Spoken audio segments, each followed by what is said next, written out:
Hi viewers, మనం వచ్చేసి రహీంకి దోహే నవీన్ పద్య చైనిక ప్రవేశికలో చూస్తూ ఉన్నాము. బిగరీ బాత్ బనై నహి లాక్ కరైకిన కోయ్ రహిమన్ ఫాటే దుగ్దుకో మతై నా మాకన్ ఓయ్. ఈ యొక్క లెసన్లో వచ్చేసి భావార్థం మటుకు రాసే చాలన్నమాట. భావార్థ్ కవి రహీం కహతే హైకి ఈ యొక్క పద్యంలో వచ్చేసి రహీం చెప్తూ ఉన్నారు. జిస్ ప్రకార్ ఫటే హుయే దూద్కో మత్నేసే మక్క నహి మిల్తా. మనకు పాలు వచ్చేసి విరిగిపోయినటువంటి పాలలో వచ్చేసి మనకు వెన్న కావాలి అంటే అది దొరకడము చాలా కష్టం అనమాట. ఉసీ ప్రకార్ జో బాత్ ఎక్ బార్ బిగడ్ జాతీ హై. మనము ఒక మాటని అనే ముందు 10 సార్లు ఆలోచించి మనము ఒకరిని అనాలన్నమాట. ఆ యొక్క మాటని ఒకసారి అనేసి ఇతరులని బాధ పెట్టినప్పుడు ఆ యొక్క బాధ వచ్చేసి వహ లాక్ యత్న కర్నే పర్బి పునః నయి సుధర్ శక్తి. ఎన్నో లక్షలు సార్లు మనము సారీ చెప్పినా కానీ దాన్ని మరలా ఆ యొక్క మాటని మనము తిరిగి తీసుకోలేము అనేటువంటిది ఈ యొక్క పద్యం ద్వారా చెప్తున్నారు.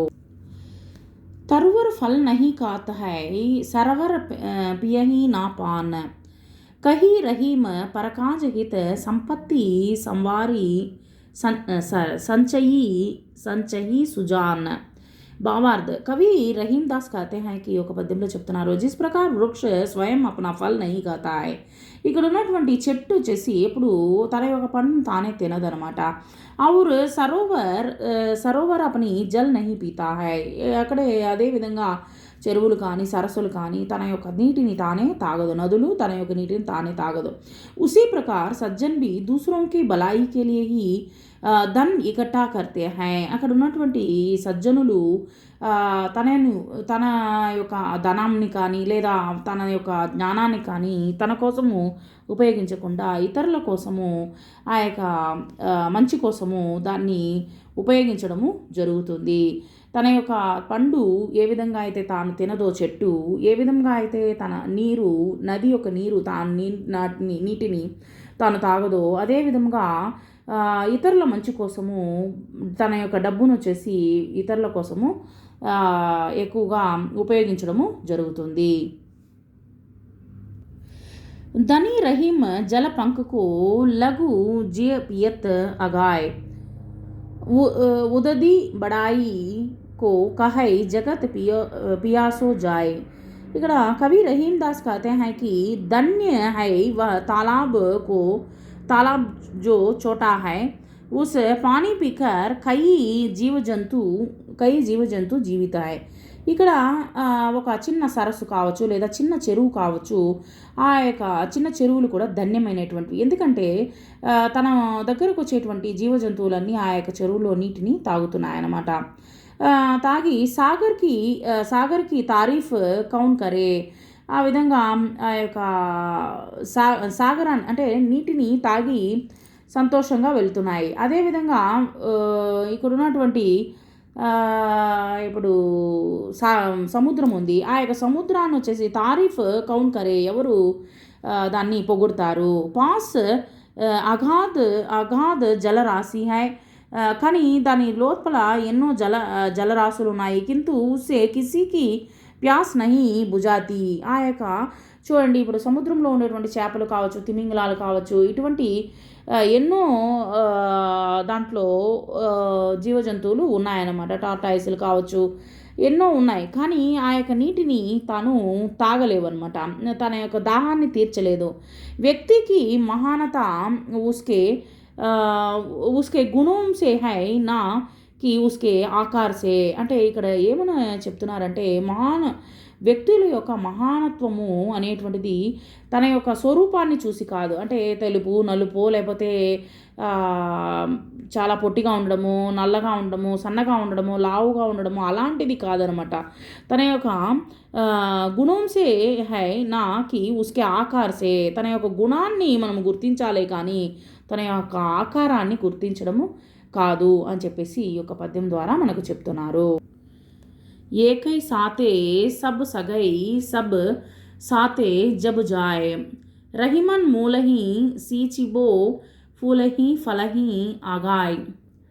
एक समय में ఒక సమయంలో एक ही कार्य को यत्नपूर्वक करने से क्रमशः सभी कार्य సిద్ధ होते हैं. ఒక పనిని చేసేటప్పుడు ఒకానొక సమయంలో మనము ఒక కార్యాన్ని తలపెట్టినప్పుడు ఇంకొక కార్యం వచ్చేసి సభీ కార్య సిద్ధ होते हैं. ఇంకొక కార్యం రెడీగా ఉంటుంది అనమాట. लेकिन एक ही साथ सभी कार्यों में लग जाने पर एक भी कार्य పూరా नहीं होता है. ఇక్కడ ఏం చెప్తున్నా అంటే ఒకే సమయంలో రెండు పనులను మనము చేయలేమన్నమాట. ఏదో ఒక పనిని సక్రమముగా చేయాలి, నిర్వర్తించాలి, సక్రమముగా చేయాలి. ఒకే సమయంలో అన్ని పనులు చేసినట్లయితే ఏ పని అది పూర్తిగా కాదు. సో అర్థాత్ సభీ బిగడ్ హోతా హై, అదేవిధంగా అన్నీ నిలిచిపోవడం జరుగుతుంది. రహీం కాతే హైకి రహీం చెప్తున్నట్లుగా वृक्ष की जड़ को ही सींचने पर वह जी भर फूल और फल देता है.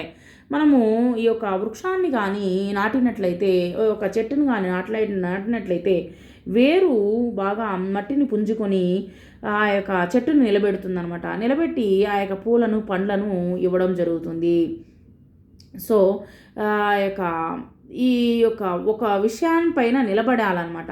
నిలబడినప్పుడే ఆ యొక్క పని సక్రమముగా పూర్తవుతుంది అని ఈ యొక్క పద్యం ద్వారా చెప్తున్నారు. నెక్స్ట్, జో రహీం ఉత్తమ ప్రకృతి కా కరి సఖత్ కుసంగ్ చందన్ విష వ్యాప్త నహి లపటే రహత్ భుజంగ్.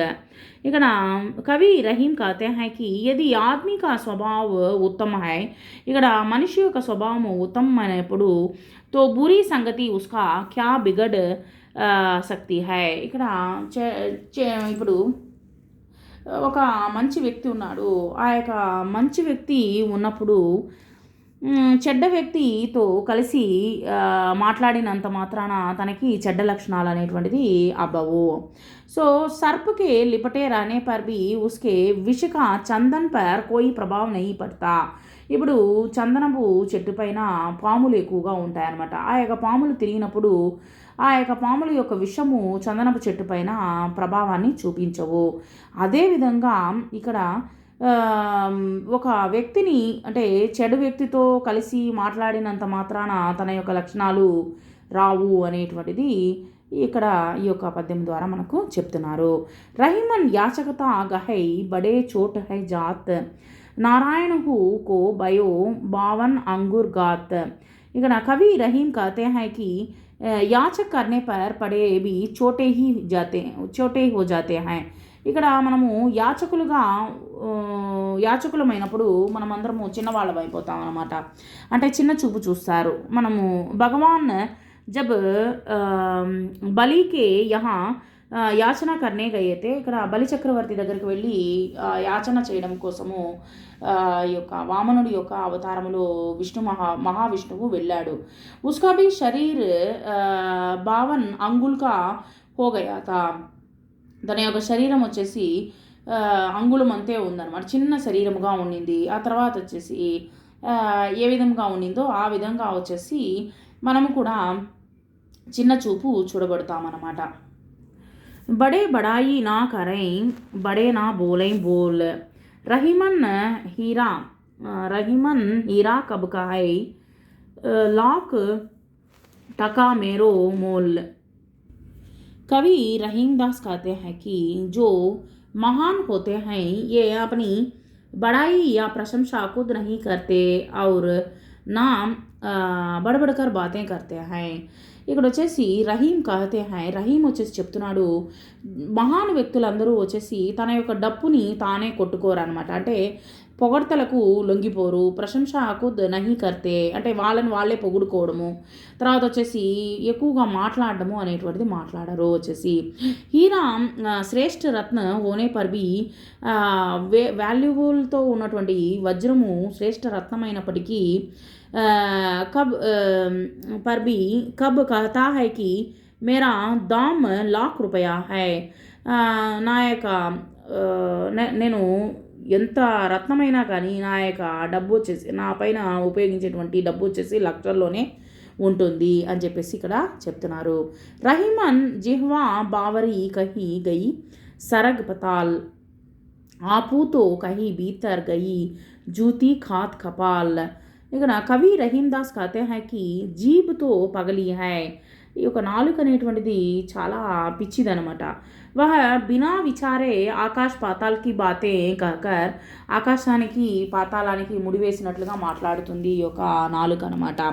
కుదుతో భీతర్ చలి గయి ఔర్ కోపడి కో జూతియా కాకర్ ఉస్కా కుఫల్ భోగ్నా పడా. ఇప్పుడు వచ్చేసి మనము నోటి దోల, ఇప్పుడు నోటితో మాట్లాడడం వల్ల మన వీపుకి దెబ్బ అనేటువంటిది, మనకు చెప్పు దెబ్బలు అనేటువంటిది మనకు తినిపిస్తుంది అనమాట. అంటే నోటి ద్వారా మనం మాట్లాడతాము కానీ మనకు దెబ్బలు అనేటువంటిది వీపుకి తగులుతుంది.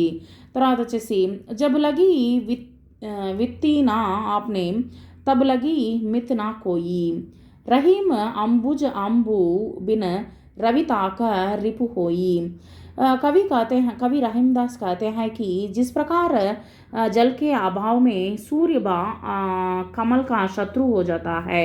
ఇక్కడ వచ్చేసి రహీం कहते हैं, రహీం చెప్తున్నారు జల్కే అభావమే, ఈ యొక్క నీటి యొక్క లోటు వలన సూర్యుడికి కమలానికి శత్రువు అవుతుందన్నమాట. ఉసి ప్రకార్ ధన్ నహీ హై తో కోయి భీ హమారా మిత్ర నహీ బంతా. ఇప్పుడు వచ్చేసి మన దగ్గర డబ్బు లేదనుకోండి, మనతో ఎవరు స్నేహం అనేటువంటిది ఎవరు చేయరు అనమాట. ఈవెన్ బంధువుల్లో అయినా సరే, మన యొక్క స్నేహితులైనా సరే, మనము స్టేటస్ ఏంటనేది చూసుకుంటూ ఉన్నారు ఈ కాలపు ప్రజలు. Thank you very much.